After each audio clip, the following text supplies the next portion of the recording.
बांकुड़ा और आसपास के जिलों के लोगों की बरसों पुरानी दुर्गापुर बैराज की मरम्मत की मांग अब पूरी होने जा रही है, जिससे अब बांकुड़ा के बड़जोड़ा थाना अंतर्गत स्थित दुर्गापुर बैराज से गुजरने वाले लोग सकुशल यात्रा कर सकेंगे।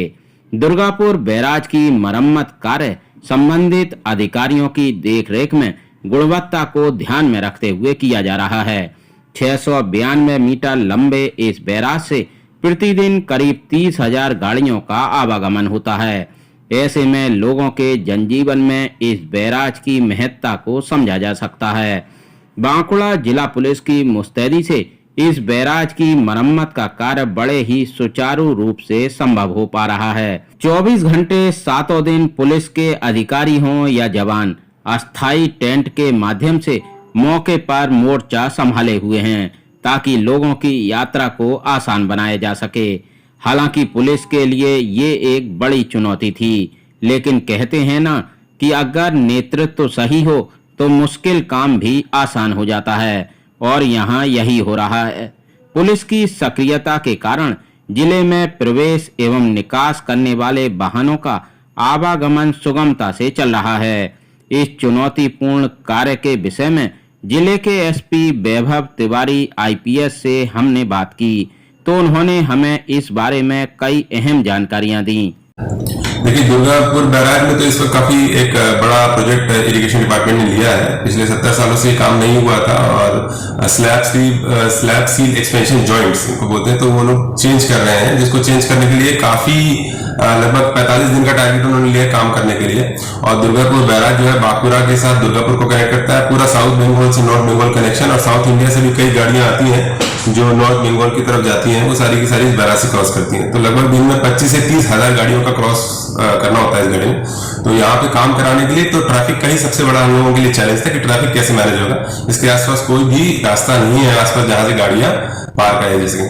तो ऐसी सिचुएशन में दुर्गापुर बैराज के डाउन स्ट्रीम में, मतलब जहां से दामोदर नदी का पानी क्रॉस करता है, वहां पे एक टेम्परेरी रास्ता इरिगेशन डिपार्टमेंट की मदद से बनवाया गया है, और वहां से छोटी गाड़ियों को हम लोग पास कराने का अरेंजमेंट किए हैं। गुड्स व्हीकल का डायवर्जन रानीगंज के थ्रू हो रहा है, बर्धमान के सदर घाट के थ्रू हो रहा है, पश्चिम मिदनापुर से दानकुनी की तरफ हो रहा है। तो कई जिलों का कोऑर्डिनेशन इसमें इंपॉर्टेंट है।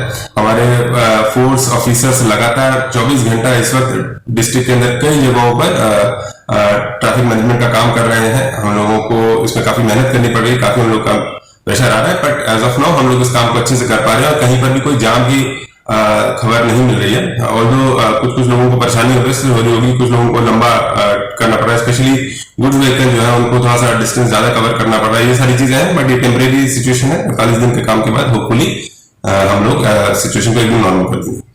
चूंकि बैराज के आधे हिस्से पर मरम्मत कार्य हो रहा है, ऐसे में इस वन वे रास्ते पर सरकारी बसों, प्राइवेट बसों, इमरजेंसी सेवाएं आदि को ही जाने की अनुमति है, एवं अन्य सभी वाहनों का परिचालन नवनिर्मित वैकल्पिक रास्ते से किया गया है।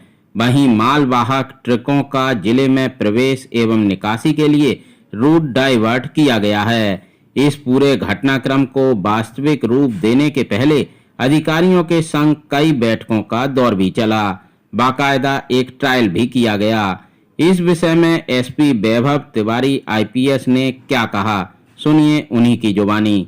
देखिए, ये ट्रैफिक मैनेजमेंट हम लोग के लिए सबसे बड़ा चैलेंज था। इनफैक्ट जिसमें लगभग 30,000 गाड़ियां क्रॉस कर रही हो जिस बैराज से, वहां का ट्रैफिक मैनेजमेंट ही हमारे लिए सबसे बड़ा चैलेंज था।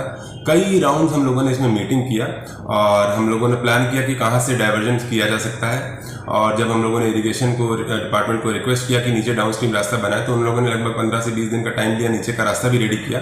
उसके बाद हम लोगों ने वहाँ पर छोटी गाड़ियों को चलाकर ट्रायल भी करा। ट्रायल कराने के बाद हमको पता पड़ा कि क्या क्या गाड़ियां वहां से जा पाएंगी, नहीं जा पाएंगी। कुछ पानी का फ्लो अभी भी था, तो उस पानी की फ्लो की वजह से कौन कौन सी गाड़ियां जा सकती हैं और प्रॉब्लम आ रही है, उनको हम लोगों ने लगातार परस्यू करके उन लोगों से काम करवाया और रास्ते को ठीक करा है। अभी भी उसमें से मोटरसाइकिल, टोटो, छोटी गाड़ियां ये सब जा पा रही हैं, बसेस को ऊपर से निकालना पड़ रहा है। तो कई बार हम लोग का इसमें मीटिंग हुआ, आरटीओ के साथ हुआ, डीएम साहब के साथ हुआ, नेबरिंग डिस्ट्रिक्ट के ऑफिसर्स के साथ लगातार मीटिंग हुई। हमारे एसीएस इरिगेशन सर हैं, हमारे एडीजी ट्रैफिक हैं, इसमें एडीजी लॉ एंड ऑर्डर हैं, सब लोगों ने लगातार मीटिंग इसमें किया। तो मीटिंग्स के कई राउंड होने के बाद डिसीजन हुआ कि क्या जो हम लोग बेस्ट कर सकते हैं वो कर रहे हैं, ताकि लोगों को मिनिमम इनकन्वीनियंस हो। और एज ऑफ नाउ हम लोग लगातार इंडस्ट्री से लेकर पब्लिक सभी का फीडबैक हमको मिल रहा है। जो जो चीज़ें हमारे सामने आ रही हैं, समस्याएं हमारे सामने सुना जा रहा है, हम लोग सुन रहे हैं, उसका समाधान भी हम लोग कर रहे हैं। वहीं दूसरी ओर इस बैराज की मरम्मत कार्य का निरीक्षण करने के लिए समय समय पर राज्य एवं जिले के अधिकारी भी पहुंच रहे हैं एवं पूरी विधि व्यवस्था की मॉनिटरिंग भी की जा रही है। आगामी 15 जून तक ये मरम्मत कार्य लगभग पूरा होने की बात कही जा रही है। ऐसे में निसंदेह पुलिस की भूमिका काफी अहम हो जाती है। यहाँ आपको बता दें कि वैकल्पिक सड़क पर जगह जगह ट्रैफिक पुलिस के जवान मौजूद हैं ताकि किसी भी घटना पर समय रहते काबू पाया जा सके। एराइज न्यूज के लिए तारकेश्वर राय की रिपोर्ट।